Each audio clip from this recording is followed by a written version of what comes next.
ছাত্রলীগ নিষিদ্ধ করে দিন। যারা আমার মায়ের বুক খালি করবে তারা এদেশের শিক্ষাঙ্গনগুলোকে কসাইখানায় পরিণত করবে।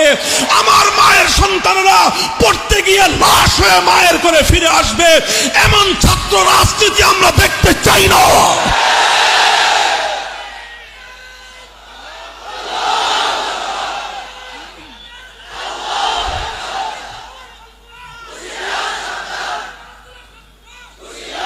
সংগ্রামী সাথী ও বন্ধুগণ, জানি এই কথাগুলো হজম করা বড় কঠিন আপনাদের জন্য।